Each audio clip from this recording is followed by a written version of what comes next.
U.S. Secretary of State Marco Rubio spoke from Capitol Hill in Washington, D.C. He addressed the escalating Iran-U.S. conflict following strikes on Iranian targets. Speaking about the broader conflict, Rubio also said the United States, along with Israel, will intensify its air campaign against Iran. He claimed that the combined strength of the U.S. and Israeli air forces would significantly weaken Tehran's military capabilities.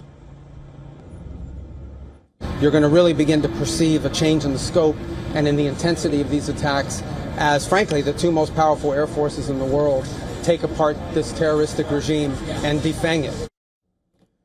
Rubio was also asked about his earlier comments where he said that the U.S. attacked Iran because Israel was already going to, and that would have resulted in U.S. assets getting hit.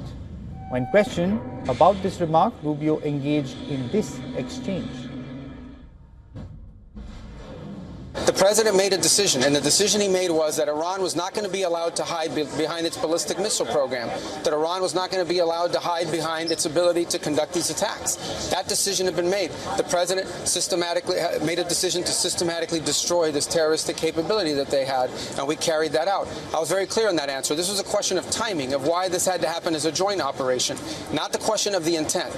Once the president made a decision that negotiations were not going to work, that they were playing us on the negotiations, and that this was a threat that was untenable, the decision was made to strike them. That's what I said yesterday, and you guys need to play it. And if you're going to play these statements, you need to play the whole statement, not clip it to reach a narrative that you want to do, all right? I was asked a very specific question yesterday. The bottom line is this. The president determined we were not going to get hit first. It's that simple, guys. We are not going to put Americans' troops in harm's way. If you tell the president of the United States that if we don't go first, we're going to have more people killed and more people injured, the president's going to go first. That's what he did. That's what the president will always do. He will always put the safety and security of our men and women in uniform and of all Americans before anything else. He's always going to do that, and that's what he did here. In addition to that, I would argue that this threat from Iran, they are hiding behind these missiles and hiding behind these drones. They wanted to reach a point where you couldn't touch them, and then they could do whatever the hell they wanted with their nuclear program. And there is no way in the world that this terroristic regime was going to get nuclear weapons, not under Donald Trump's watch. So the U.S. attack. There's a general question of why the president gave the green light, and then there's a question of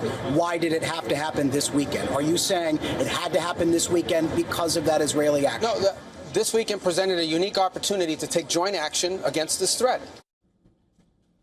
As tensions continue to rise in the region, Washington is signaling a more aggressive posture alongside Israel, with airstrikes as they are intensifying and strong words from the top U.S. diplomat. The Iran conflict appears to be escalating as it enters a more dangerous phase.